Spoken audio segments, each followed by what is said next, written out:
Last we spoke on the Mexican cruise, you said, if I continue knee-jerk responding, then I'd continue to have the same outcome. So I returned from the cruise with my fiancé, turned on the printer one afternoon, and it was already in queue. This really adorable young lady's profile from Match.com popped out, and I moved out. And I knee-jerk reacted, yes. And this is what's really hard for me, because I still can't wrap my feelings around that the way people treat you is more about you than it is about them. So my girlfriends who are psychologists are really angry with you because they think that you are keeping women or anybody, but it's like a battered woman syndrome. Well, you created it. It's your fault. And that's why the tears now. They're right to be mad at us because we will not tell you something different than we know. In other words, on the one hand, you could say that by us saying to you that you are the creator of your own reality could be blame pointing, or you could say it is empowering. When you're not getting something that you want and you feel mad at yourself because you're not getting something you want, we can see how uncomfortable that would be. But how much more uncomfortable is it to believe that it is someone else's creation and you cannot control what they do? What was it that you were so angry with him about? Well, I did want him to be different. There was drug addiction, there was volatility and abuse and gambling and all this stuff in the beginning. So was this person a match to the perfect relationship that through time you have launched into your vibrational escrow? I focused on the good in the beginning, and then And what happened when you were focused upon the good? It felt great. And beyond how it felt, what happened to the relationship? Well, in other words, here's what we're getting at. Sometimes people will say to us, Abraham, I want a partner and I want a partner now. And we say, stay with us. We're really going to get to where you want to go. We can feel you tuning away because you think we're dragging you away from where you want to go. I'm here. But we're just preparing the basis to drag you to where you don't want to go. I'm focused. Some people will say, but Abraham, I want my partner and I want my partner now. And we say, well, if the now factor is the most important thing to you, and you really emphasize that in your vibration, the universe is going to match you up quickly, but it will match you up quickly with what's active in your vibration right now. So if you've had past hurts or past things that you don't like that are still active in your vibration, and you insist that the relationship come now, when it gets there, while you might be thrilled that it came now, as you begin to sort through it, it may not be exactly what you're looking for. So then we say, as you approach or evaluate some partner, they are multifaceted, many components. You could become so pure in your vibration of expecting to get from this person what you've been telling the universe all along that you want. That if the universe has delivered this person to you, and if your vibration is really in alignment with what you want, this person must be a vibrational match to what you want. Now people say, well, where does free will come in? What if that person doesn't want to be like that? We say, then the universe would not have brought you together. But what happens is most of you have got your vibration going all over the place, so it's sort of like a grab bag of potential experiences that you can have with most people. And so there are things that you love about relationships and things that you hate about relationships, but we would not have moved out for this reason. We want to say to you in this powerful, powerful way that if there was so much there that you were feeling satisfied with, and if you could have trained your own vibration into alignment with the parts of that relationship that you like the most, you could have this wonderful relationship with those parts of this person. But where it gets screwy is, it's sort of like coming to Boulder. and having a wonderful meal at the restaurant next door and having a good time at a seminar or wherever, and then being angry with the city of Boulder that every aspect of it could not meet your expectations. And we say, well, the city of Boulder is a diverse place, and so why not just find the parts of it that you do resonate with and live in those parts? But relative to a city, you never say, no, the rest of the city needs to clean up its act so that it all pleases me. We know where you're going with this, and we know where your psychologist friends are going with it, and we know where most of the female population and a small part of the male population on the planet is going with this. And that is, I should own this person. He should not have thoughts that are other than me. He should not have interests that are outside of me. He should make a commitment only to me. It is illogical to expect any other human to come wholly to you. And if you could just be thrilled with the parts that are coming to you, larger and larger parts would come to you, but it's defying the laws of the universe to want to completely own anyone.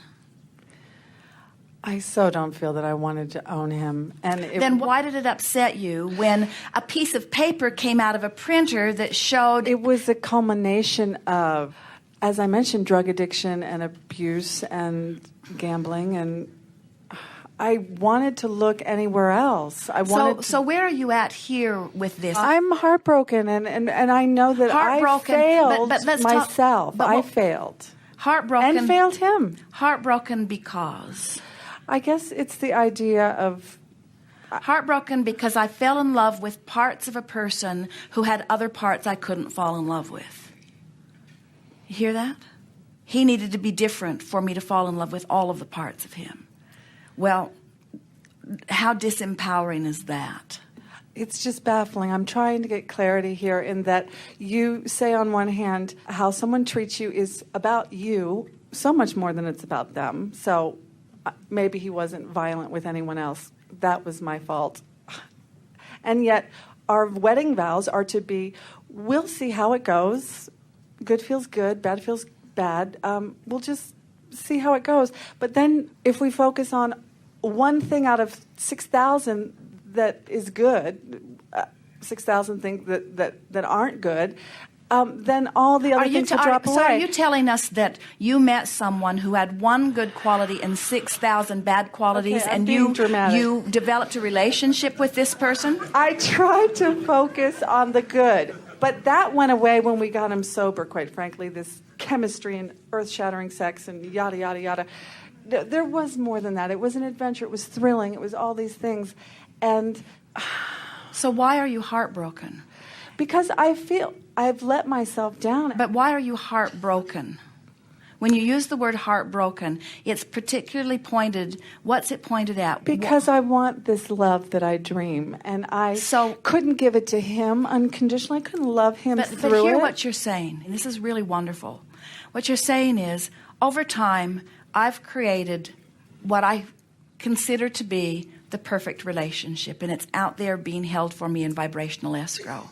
And I so wanted this person to be that, and he wasn't. So we want to say to you in very logical terms, so he's only one of a few million who aren't it, but that doesn't mean that it cannot still come to be. So why the self-torture about him not matching your dream? Because we create it all. And I was very arrogant before I met him. I thought, I am with Abraham, I understand this and that and the other. I've got it going on. And yet I called this in?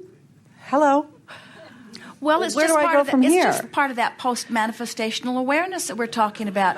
In other words, sometimes you have to have an experience to clarify. Do you think that through the experience that what's being held for you in vibrational escrow is even sharper and clearer than it was before? Did you do any amending during this experience? So don't you think that now your future reality has even more potential to please you than it did before because of this experience? In other words, this is what we were talking about earlier, and you are the quintessential example of the reason that we say it. We want so much for you to make peace with where you are. And instead of making peace with where you are, you're beating up on who you are. You're saying, I did something wrong. I should have known better. And we say, how do you figure anything out if it is not through the exposure to the experience? And so all that happened in this episode of your life is that you wanted your dream relationship so much that you made a decision based on action without really taking the emotional journey in a full way.